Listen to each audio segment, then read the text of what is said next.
prophète nous dit, hein, Man amato adha min tariq al-muslimin. Tout musulman ou toute personne qui a fait dégager tout ce qui peut gêner les musulmans ou les non-musulmans sur le chemin, Kutibat lahu hasana, Dieu lui a inscrit, Dieu lui a prescrit, Dieu lui a écrit une bonne chose auprès de lui, une bonne récompense auprès de lui. Waman tukubbilat minhu hasana dakhala jannah. Tout celui qui fait une bonne chose et que Dieu lui a accepté cette bonne chose, il est déjà au paradis s'il meurt avec la foi authentique islamique. Ça c'est un. C'est pourquoi Abu Huraira, le compagnon du prophète, a rapporté ce hadith aussi dans Sahih Bukhari. Le prophète Mohammed nous dit, Al-Iman bidu wa saba'una shuba. La foi de Dieu, la foi islamique de Dieu est divisée en 73 parties jusqu'à 79 parties. Fafdolha, le premier degré, la première classe parmi les 73 à 79 parties, branches de la foi, le premier degré dedans, c'est quand tu dis il n'y a aucune divinité digne d'adoration en dehors d'Allah, le seul créateur. C'est ça le premier degré. Wadnaha, et le dernier degré, la dernière branche. Le prophète nous dit Imatatul Aza Anitorik. C'est d'éloigner du chemin tout ce qui peut gêner, tout ce qui peut déranger, comme les écorces ou bien la pluchure de la banane. La pluchure de la banane, les écorces, on ne dit pas écorce, mais on va dire ça pour que certains comprennent. Quand on mange de la banane, la pluchure qu'on gêne, l'écorce qu'on gêne, on jette là. Ça peut faire glisser quand tu dégages ça sur le chemin. Ou bien tu as trouvé les épines, tu as dégagé ça sur le chemin. Les cailloux sur lesquels, si une voiture marche ou bien une moto marche sur ça, ça peut aller casser les pieds, ça peut aller blesser quelqu'un, tu as dégagé ça sur le chemin.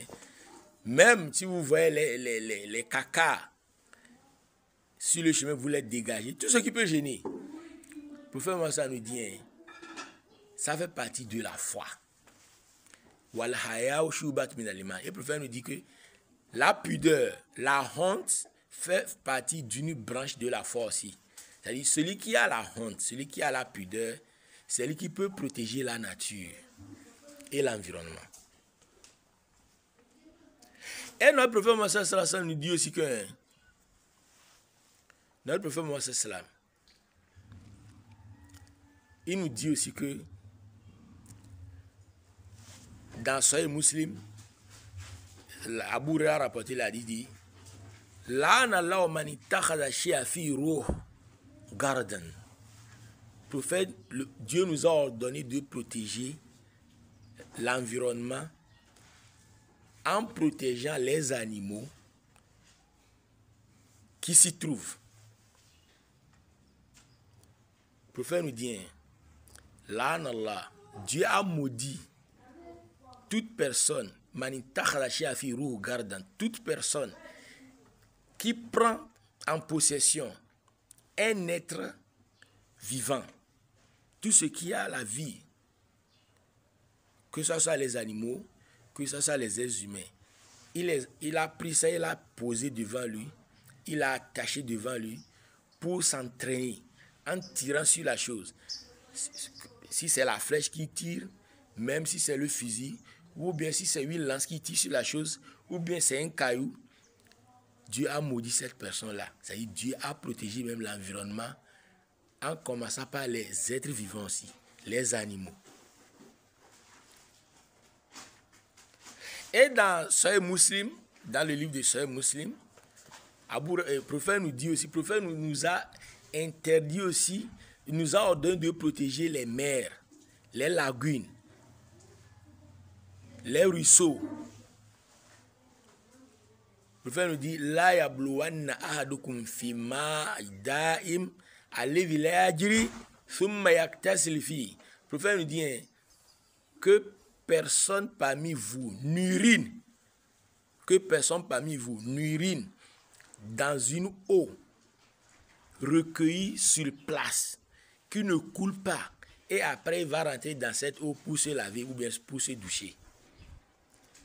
Ça veut dire quoi?